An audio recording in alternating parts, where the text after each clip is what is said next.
So today I will introduce you the Wallaby Lane House as my topic in my presentation now. This is the picture of this house, and first I will introduce you the general information. So the Wallaby Lane House and Studio are located at Timbirwa on the Sunshine Coast on the Australia. The dwellings were designed by Joy Lone Robinson of Robinson Architects for a family relocating from Sydney, with construction finalized late 2013. And you can see this picture, the site along shelter in shape is just over 2 hectares, and a stabilized bushland in the center of the property separates to the two buildings. The property is not serviced by town waters or sewerage, and on-site wastewater treatment system looks after both buildings and rainwater is harvested. This house sits high on the site and is linear in plan to follow the natural contour. The house plan is spacious yet compact. No space is wasted. Oriented to the north, large eaves and a flyover roof shade the building. There are cross ventilation, natural daylighting, and beautiful views to Corrie Mountain are maximized. And next, I will describe about the layout of this house. On the left screen, you can see the site plan, and in the right screen, you can see the floor plan. First, if you arrive to this home, you can get the carport in the room in number 19. It is in front of the house, and then you will find the entry room. The number of the room is number 1. From the entry room, you can go inside and you can find the dining room that connected to living room and kitchen, and beside the kitchen you can see the pantry. Also, when you come from the entry room, you can move into the right side and you can get the laundry room in the room in the number 6. Next, we move to the right side. When you go from the dining room to the right side, you will find the 2 bedroom in number 7 and 8, and in front of the 2 bedroom you can see the sauna, bed, and toilet. Next, beside the bedroom you can see the room in the number 12. It is the study room. And next you can find the bedroom again with dressing room and suite, and this in suite connected to drying deck on room in the number 16. Next, we move to the left side.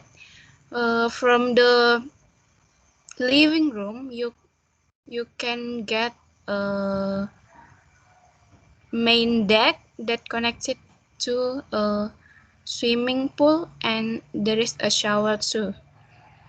Next, it is interior and exterior. The first picture, you can see the first and the second picture. You can see the full house in the day and at night. There is also dining room, study room, the drying deck that connected to the ensuite, and there is a main deck that connected to swimming pool.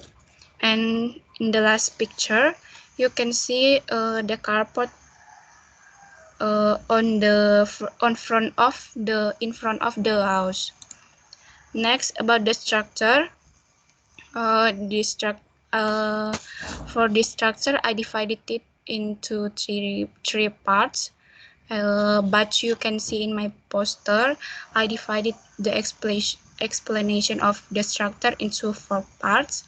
They are foundation, floor, wall, and roof structures. But now I will introduce you in 3 parts. First, in yellow line, it is a carport. The foundation use retaining wall, about 1 meter height, concrete block wall. On the back of the retaining wall, there is a shock grip drain with drainage stone backfill. For the floor of this carport, it used concrete slab, and the wall of this carport used galvanum steel, and this is the roof structure of this carport. Next, in the red line, there is a dining room, kitchen, and entry room.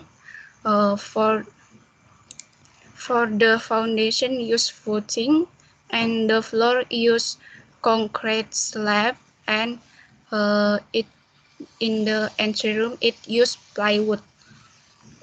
For the wall, it use timber screen and collarbone blade. For the roof, it use waterproof membrane and continuous steel sheet. The roof also use steel out grease and insulation. Next, in the blue line is in the blue line is main deck. It used 23,000 liters precast concrete tank, and this is the deck structure. There is a railing in on the deck structure. It used flat bar, and this is the half front girder to for rainwater, and this is the flyover roof. Next, about the electrical of this house, I think it's unique because it used rooftop solar PV. What is that? A rooftop solar power generation system is defined as a power generation process which utilizes photovoltaic module that will be installed and placed on the roof.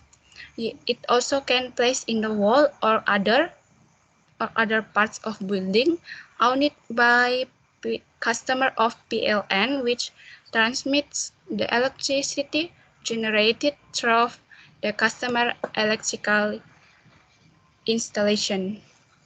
You can see in the right side, this is it uses sunlight, and this is the solar array junction box, DC disconnect, inverter, AC disconnect, AC main panel, and meter.